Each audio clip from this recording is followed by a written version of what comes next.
In this video, we're taking apart the front end on the Supra, so get ready.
Alrighty, well, we got the whole front end torn apart here. We got the fenders off and hood and everything. Got the front nose going off. I busted a couple of bolts on the plates that go right here on the bottom. I always end up busting them off. Every one of these I've worked on, I've always busted those off because they're exposed to the weather. I did bust off all the bolts on this thing right down here for the bumper support and the front license plate mount, I guess you could call it. But that's not too bad. I can figure something out for that. But so when I took this stuff off, I found more rust right there and right there. And then this right here, it's not too awful. I think that would be pretty easy to save. But over on this other side, I didn't even bother taking this guy off because this thing's so messed up on this side. All this is rotted out right there. I remember, pretty sure I told you guys about how the previous owner had this thing undercoated again. Well, I don't think they did it right because this stuff, like, well, let me just show you. So you got all this right here. This is the better of the two, but this is all flaking off. It's super thick in some places. This one right here, see all this crap right there? See how thick that is? It's all flaking off. I know he meant well, but I think this, along with this guy right here, they put like, I don't know if it's like they use plastic to fix a rust repair or something, but it wasn't done right. See, all that's on that. Ooh. On this mud flap.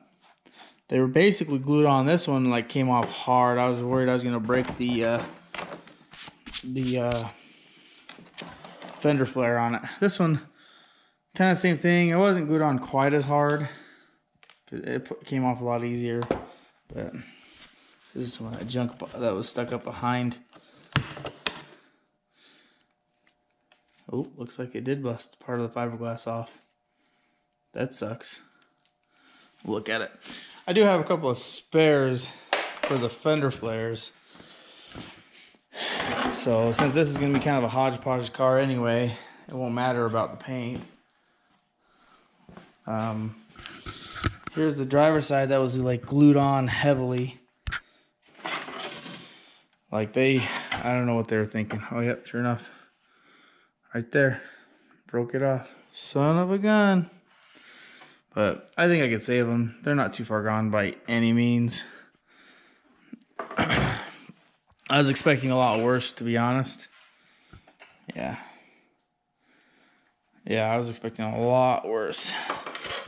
I was hoping, so this fender, I think I can save it. It's got some rust, but I think I can save this one. It's got some rust down here.